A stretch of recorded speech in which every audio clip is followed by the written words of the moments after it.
नमस्कार दोस्तों, मैं राजकुमार मौर्य। उत्तर प्रदेश में 2027 के विधानसभा चुनाव के लिए सभी राजनीतिक पार्टियों ने अपनी अपनी तैयारी तेज कर दी है। चाहे आप भारतीय जनता पार्टी की बात करें या समाजवादी पार्टी की बात करें या आजाद समाज पार्टी, बहुजन समाज पार्टी की बात करें, कांग्रेस की बात करें, सब अपने अपने स्तर पर जुट गए हैं। तो समाजवादी पार्टी 2027 में हर हाल में सरकार बनाना चाहती है, क्योंकि 2024 में सफलता मिली है। उसी के तर्ज पे अपनी तैयारी कर रही है।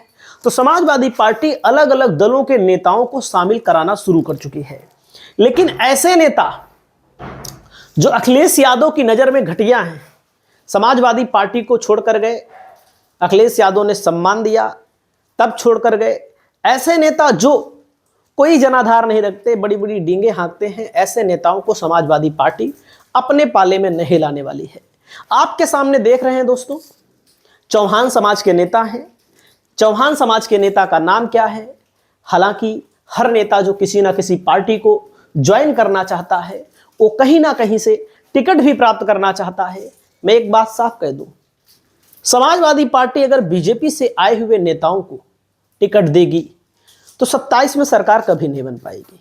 हमारी वीडियो किसी इनके लिए नहीं है, चौहान जी के लिए, क्योंकि मैं तो इनको जानता भी नहीं हूं, लेकिन सपा में शामिल हुए हैं तो वीडियो बना रहा हूं।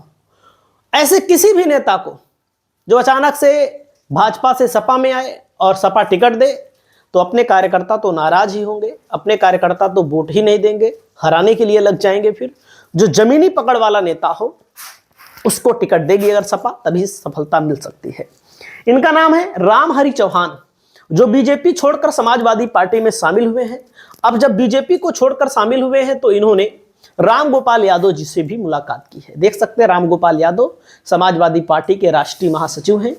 और मैं आप सभी साथियों को यहां पर बताना चाहूंगा, देख सकते हैं रामहरि चौहान ने लिखा है, और इनका राजनीतिक कद क्या है ये भी मैं आपको बताना चाहूंगा। आज मैं भारतीय जनता पार्टी की सदस्यता से इस्तीफा देकर समाजवादी पार्टी ज्वाइन कर लिया हूं। जब इन्होंने समाजवादी पार्टी ज्वाइन किया तो लोगों ने इनको बधाई दी। समाजवादी पार्टी के संस्थापक सदस्य, आप समझिएगा, इस संस्थापक सदस्य रहे रामहरि चौहान, और संस्थापक सदस्य हैं। और जाहिर सी बात है, चौहान समाज को समाजवादी पार्टी ने लोकसभा के चुनाव में टिकट नहीं दिया था।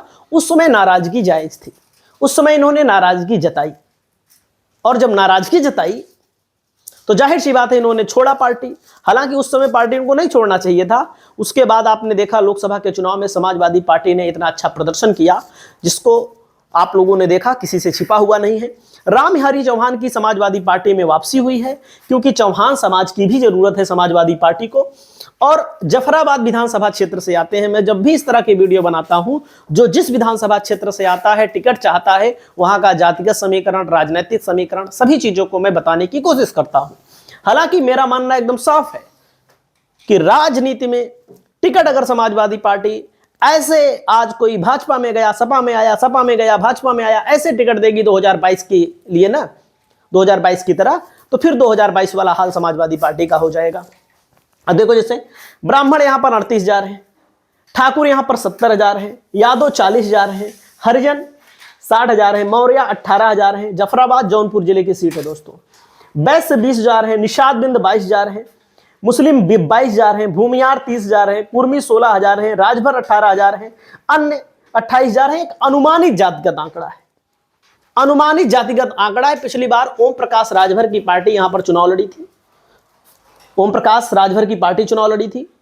जो विधायक जी यहां पर जीते थे, उनका नाम भी मैं आपको बताना चाहूंगा। वे समाजवादी पार्टी के मूल व्यक्ति थे, जगदीश नारायण।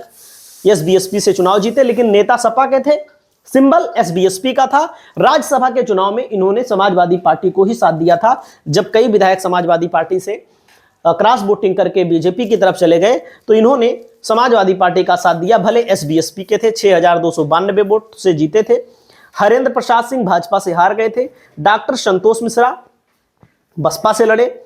और जफराबाद में 2017 में जब चुनाव हुआ, डॉक्टर हरेंद्र सिंह बीजेपी से 24,865 वोटों से जीते थे। सत्येंद्र नाथ त्रिपाठी समाजवादी पार्टी से दूसरे नंबर पर रहे। शिव कुमार उपाध्याय बसपा से यहां पर तीसरे नंबर पर थे। 2012 में रविंद्रनाथ त्रिपाठी सचिंद्र नाथ त्रिपाठी 5,417 वोटों से जीते। जगदीश नारायण तब बसपा में थे। तो दोस्तों, मैं आप सभी साथियों को बताना चाहूंगा, इन राम हरि चौहान की, जो पूर्व के राष्ट्रीय सचिव भी रह चुके हैं, पूर्व के डीजीसी क्रिमिनल मऊ रह चुके हैं। तो इन्होंने समाजवादी पार्टी को ज्वाइन किया है। इससे समाजवादी पार्टी को मजबूती मिलेगी। हालांकि अगर कहीं समीकरण में आएंगे तो टिकट भी समाजवादी पार्टी दे सकती है, जहां पर चौहान की आबादी अच्छी खासी होगी।